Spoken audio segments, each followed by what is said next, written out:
and welcome to the Joe Legato Show. I'm your host, Dr. Joe Legato, and today we're going to be talking about Gonzalo Lira. And this is really a video I was dreading having to make, and it's because of the fact that Gonzalo Lira should not have been murdered in a Ukrainian prison, and it was murder.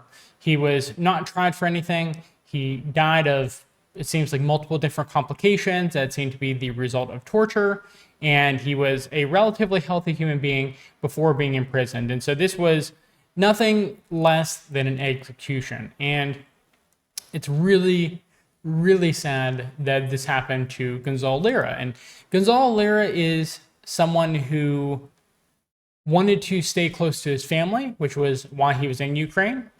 And he was also someone who wanted to tell the truth. And these are really very admirable qualities for a person to be willing to risk your life like this to tell the truth. And this is really going to be a spur of the moment, off the cuff type of thing. I do have like 7 just like titles of different sections of Gonzalo Lira that I want to talk about, because Gonzalo Lira really did dedicate his life to telling the truth and really trying to, I would say, and maybe this is, I don't think this is an exaggeration, but Gonzalo Lira did dedicate his life to fighting against evil in the world. And I think it would be a disservice to him if we didn't talk about what his death meant for the wider conflict, because I actually do think it's a pretty big deal. I know people are downplaying it. They're saying, oh, this is just Coach Red Pill, et cetera, et cetera. And this is someone who worked as a journalist. People are trying to pretend that he wasn't a journalist. He was most definitively a journalist. He was reporting from as close to the front lines as you can get in this case, honestly. And it's just sad what's going on. So to start off with, we're going to go over, and very briefly, the life of Gonzalo Lira. And Gonzalo Lira, as I understand it, started off as Coach Red Pill. I've not watched his content from that time, but from what people have told me of his content, Coach Red Pill really did focus on providing what I would assume is psychological knowledge on how to be successful in the world, how to understand gender dynamics, sexual relationships, things like that, and really was trying to help solve men's issues. And as I talk about on my channel all the time, men's issues are a serious deal right now. We have about 2/3 of men who are opting out of essentially everything, not in education, entertainment, or not in education, employment, or training. And they're not in relationships, so it's something like 63% of young adult males are single. And so just men are opting out of society. And so from what I understand, Gonzalo Lira played a major role in terms of helping these young men out. And I was not aware of his role in this initially. When I was trying to figure out what it meant to be a male in Western society, I really looked to Jordan Peterson and his insights. And then I ended up actually getting a doctorate in industrial and organizational psychology, focusing on personality and personality development. That was what my master's thesis and dissertation was on. So I understand a lot of the insights that both Gonzalo Lira and Jordan Peterson were trying to get at and trying to convey to people. And so it's really good to see that he did that type of work to help people out. And I do think that there are a number of people in that space that are helping with men's issues now. And when Gonzalo Lira and people like Jordan Peterson did this initially, there weren't really people that were speaking out about men's issues. And so he really did, he was a pioneer, is what I want to say. He was a pioneer in this regard. And I think maybe I've been doing geopolitics, maybe I should enter into this realm of talking about it just because I have a background in psychology. I could probably offer a lot of insight. And so that might be one potential impact of Gonzalo Lira's death, just me rethinking, talking entirely about geopolitics. I'm also going to talk about other things, I think, in the future. Gonzalo Lira, once he transitioned out of the Coach Red Pill type of work, and I'm assuming that's because of the fact that he understood that there were a number of people in the men's issue space and there needed to be more people in the geopolitics space. And so he was a pioneer in understanding men's issues in Western society And then he became a pioneer in terms of discussions of geopolitics back when I would really say it was in its infancy. We have a number of great people now, Brian Berletic, the Alexes on the Duran, Danny Haifong. There's really a ton of great people in that space now. But initially, back when he was starting out, it was really a small area of geopolitical analysts. And so he just really dedicated his life to being a pioneer, a trailblazer. And he had a large impact on me. I think his death is going to have an impact on me in terms of wanting to start to talk about men's issues. Just exploring his life before I knew him in the Coach Red Pill phase gave me insight into maybe these are things that I should be talking about as well.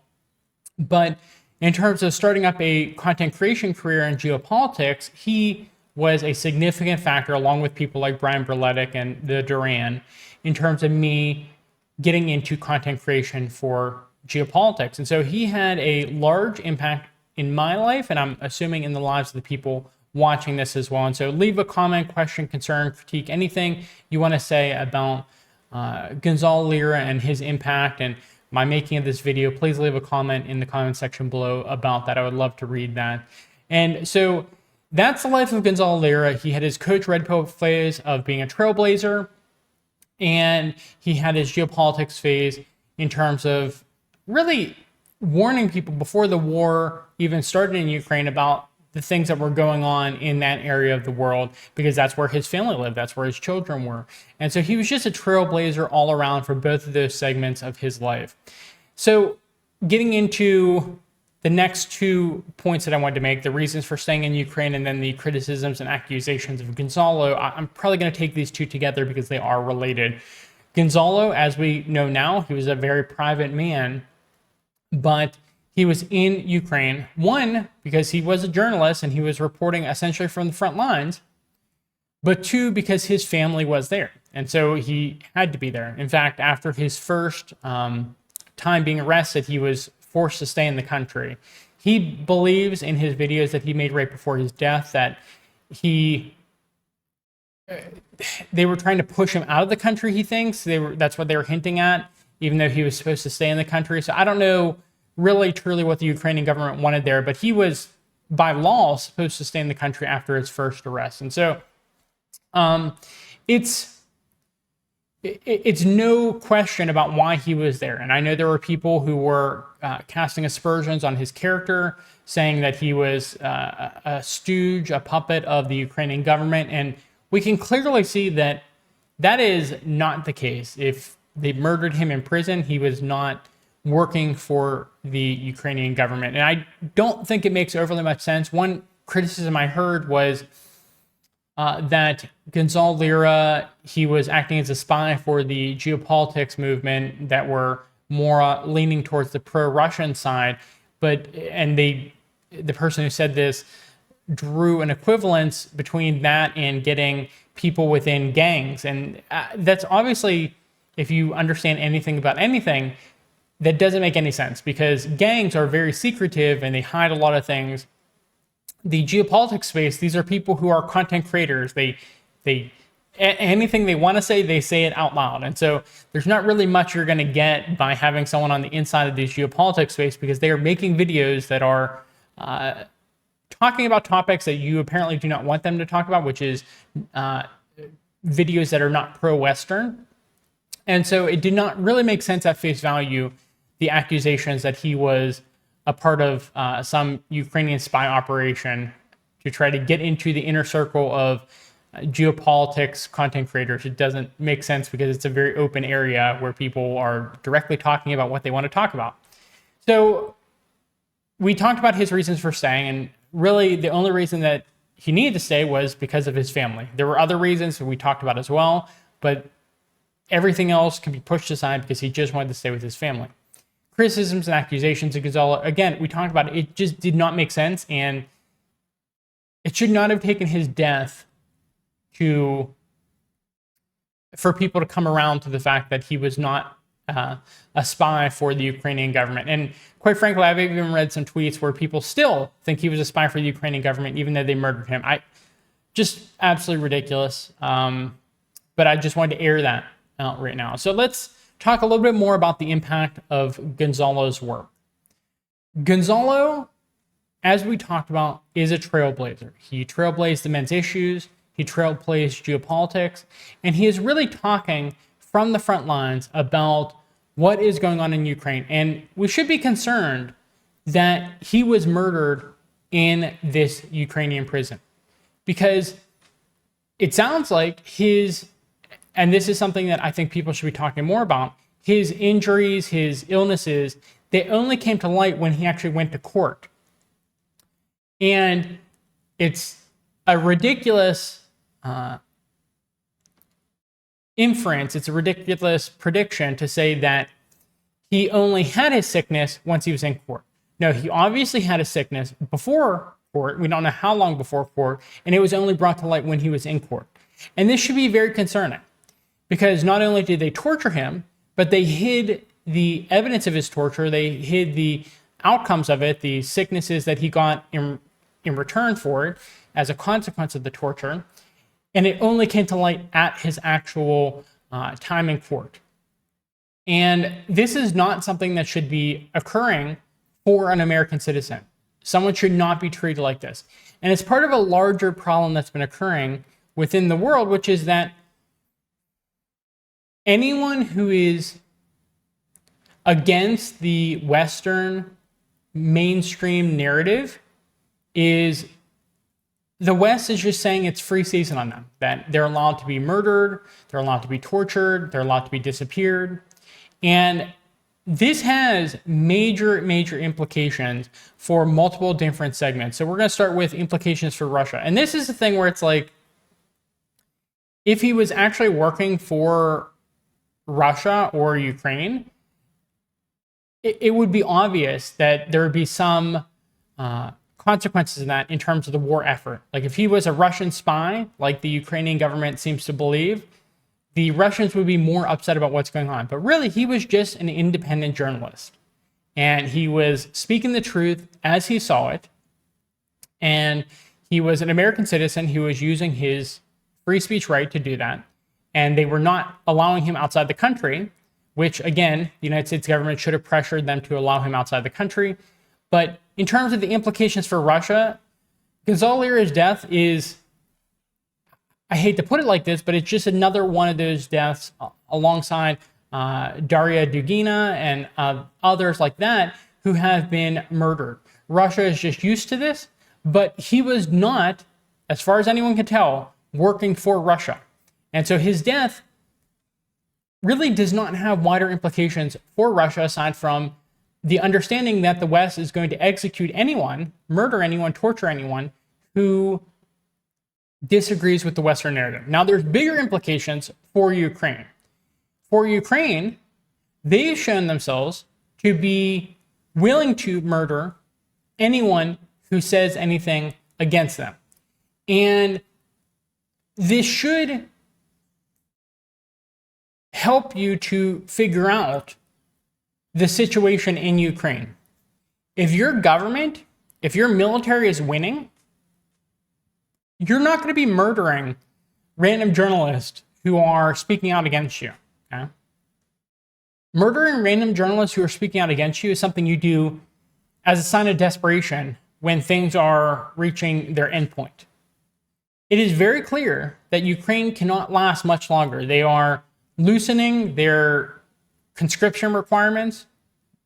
They are allowing anyone to join the military at this point, men, women, no matter how tall, no matter what disabilities they have. They're lowering the recruitment age.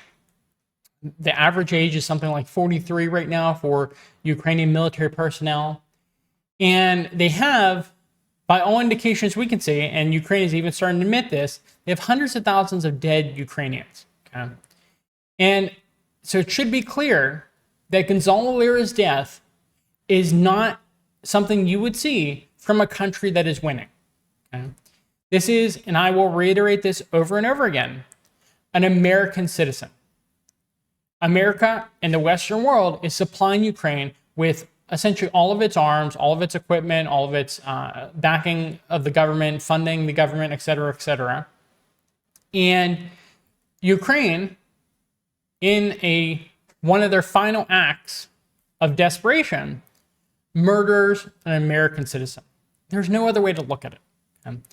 And so the way I would frame Gonzalo Lira's death in terms of implications for Ukraine is this is not something that a successful government, a successful nation that's winning a war, it's not something they would do. Okay? In terms of implications for the West, we are seeing over and over and over again that the West will kill anyone who has a counter narrative to the West. And that should concern everyone who is willing to think freely about topics. I mean, even if you come to the same conclusions as the West, you should be concerned that if you had another thought that wasn't pro-Western, you could be murdered for it. Because if you look at the actual documents for what Gonzalo Lira was accused of, and remember, he was not even convicted. He was murdered before he was convicted. He was essentially just convicted for thought crimes or for speech crimes when he was saying things that were his opinion. And the West allowed this. There is no way, if the West wanted Gonzalo Lira out of Ukraine, they could have had it. If the West wanted Gonzalo Lira to be alive, they could have had it. The Western world, the Zionist oligarchs in charge of America, they not only allowed Gonzalo Lira to die, but they had to have signed off on his death. Okay? There's no way Ukraine would have murdered an American citizen unless the American government agreed on it. Okay? It just would not have happened given how America is propping up Ukraine. And so this should concern everyone. That America, very obviously, in my opinion, gave the green light on the execution of Gonzalo Lira. So what are the implications of this for the wider world? We are seeing over and over again, whether it's in Palestine or in Ukraine, that if you have a anti-Zionist, anti-Western hegemony, anti-unipolarity opinion, that you can be murdered. In Israel, in Palestine, more journalists have died in that conflict than in, if I understand correctly, all of World War II. Okay? It's free season on journalists who are revealing the truth. And Gonzalo Lira is in that same situation. Gonzalo Lira told the truth, and he was tortured, extorted, and murdered for it.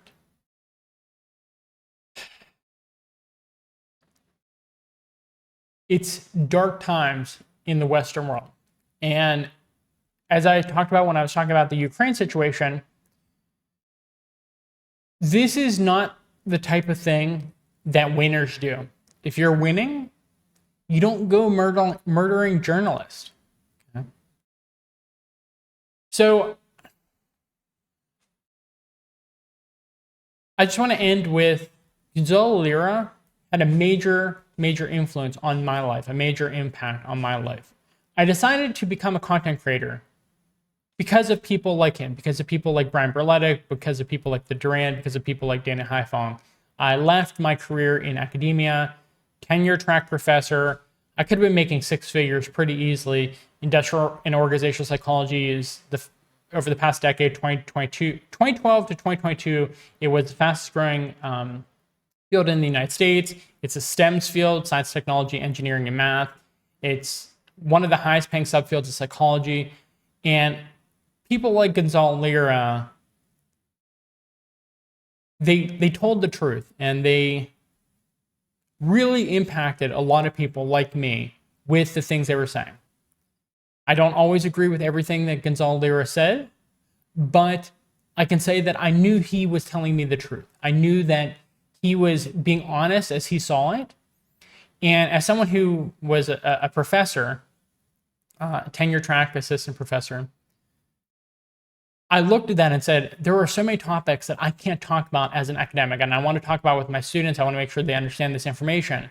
And people like Gonzalo Lira, they influenced me to talk about those topics, to speak freely, to give up a really good salary to speak the truth about what's going on in the world and the declining Western world. So